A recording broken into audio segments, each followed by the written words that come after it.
안녕하세요. 오늘 저희가 함께 살펴볼 자료, 아기 분리수면에 대한 종합 안내서인데요. 와, 정말 내용이 알차더라고요. 네, 그렇죠.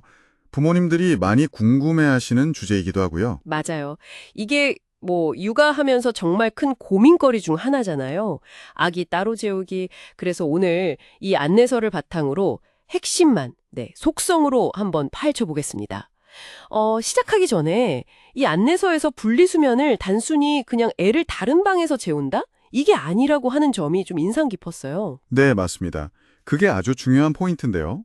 그래요? 네, 단순히 물리적으로 공간을 나누는 것 그 자체보다는요, 아기가 스스로를 좀 진정시키고 잠드는 능력, 이걸 기르는 전반적인 과정으로 봐야 해요. 스스로 진정하고 잠드는 능력이요. 그렇죠.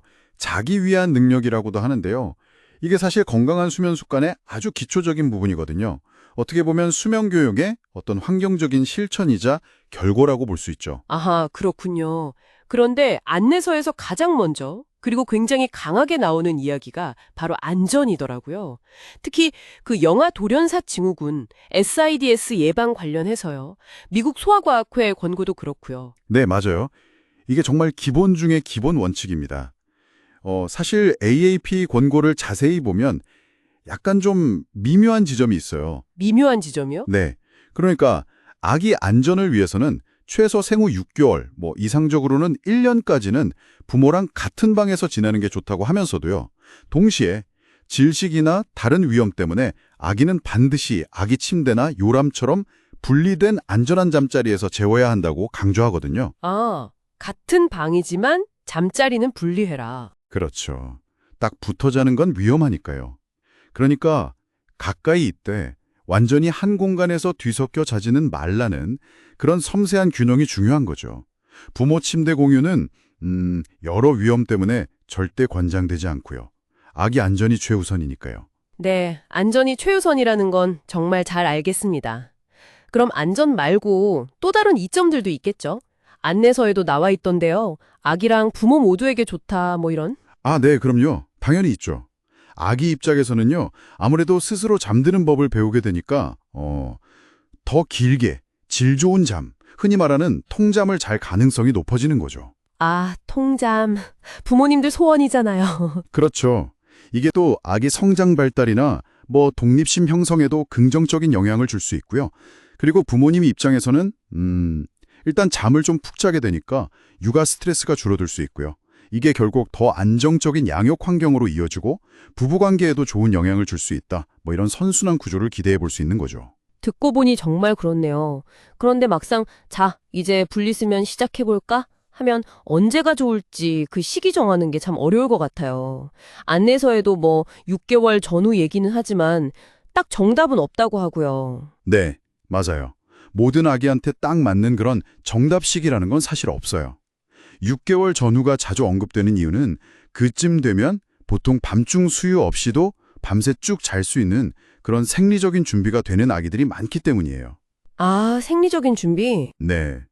하지만 그 이전에는 아까 말씀드린 것처럼 SIDS 예방을 위해서 같은 방 다른 잠자리 원칙을 지키는 게 더 중요하고요.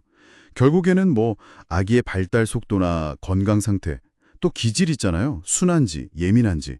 그리고 가족 전체의 상황, 부모님 근무 형태라던가 이런 걸 다 종합적으로 고려해서 신중하게 결정해야 하는 문제예요. 그렇군요. 그럼 이제 시기를 정하고 실행 단계로 넘어간다고 하면 역시 제일 중요한 건 안전한 수면 환경 조성, 그리고 일관성 유지, 이 두 가지가 핵심이겠네요. 정확합니다. 안전수칙은 정말 아무리 강조해도 지나치지 않죠.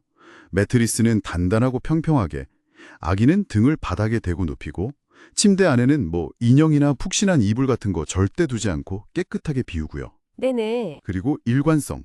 이게 또 정말 중요합니다. 매일 규칙적인 시간에 좀 차분한 활동들 있잖아요. 목욕을 한다거나 조용히 책을 읽어준다거나 이런 수면 의식을 꾸준히 하는 게 중요해요. 아기한테 이제 곧 잘 시간이구나 하는 예측 가능한 신호를 주는 거죠. 어떤 방법을 선택하시던 부모님이 일관된 태도를 보여주는 게 성공의 열쇠입니다. 그렇군요. 일관성. 근데 부모님들이 분리수면 시작할 때 가장 좀 마음 쓰여 하시는 부분 중 하나가 애착 문제일 것 같아요. 아, 네, 맞아요. 혹시 아기랑 따로 자면 정서적인 유대감에 문제가 생기는 건 아닐까 이런 걱정이요. 안내서는 이 부분에 대해서는 뭐라고 하나요? 네, 정말 중요한 걱정이시고 많이들 물어보세요.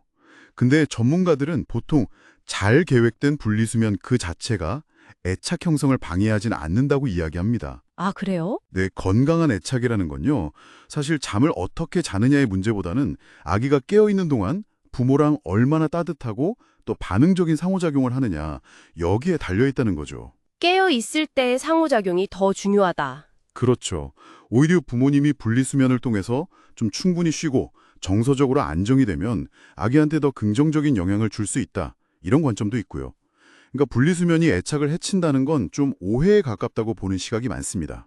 와, 오늘 덕분에 아기 분리수면에 대한 정말 핵심적인 내용들을 깊이 있게 들여다본 것 같습니다. 안전 문제의 그 미묘한 지점부터 시작해서 스스로 진정하는 능력의 중요성, 또 일관성의 힘, 그리고 애착에 대한 오해까지요. 네, 들어보니까 결국 뭐 딱 정해진 답은 없는 거고 각자 가족의 상황에 맞는 최선의 길을 찾아가는 그런 여정이 아닌가 싶네요. 맞습니다. 정보는 정말 많지만 중요한 건 그 속에서 우리 가족의 가치관이나 또 우리 아기의 특성, 이런 걸 고려해서 가장 적절한 균형점을 찾는 과정 그 자체라고 생각해요. 분리수면이라는 게 어떤 최종 목표라기보다는 가족 모두의 더 나은 잠과 행복을 위한 여러 가지 선택지 혹은 도구 중 하나다. 이렇게 좀 유연하게 생각하시는 게 좋을 것 같습니다. 네, 아주 좋은 말씀이십니다. 자, 오늘 저희가 함께 살펴본 이 내용들을 바탕으로 여러분도 한번 스스로에게 질문을 던져보시면 어떨까요? 우리 아기와 우리 가족에게 지금 그리고 앞으로 정말 필요한 수면 방식은 과연 무엇일까? 이 질문을 여러분께 남겨드리면서 오늘 이야기는 여기서 마무리하겠습니다.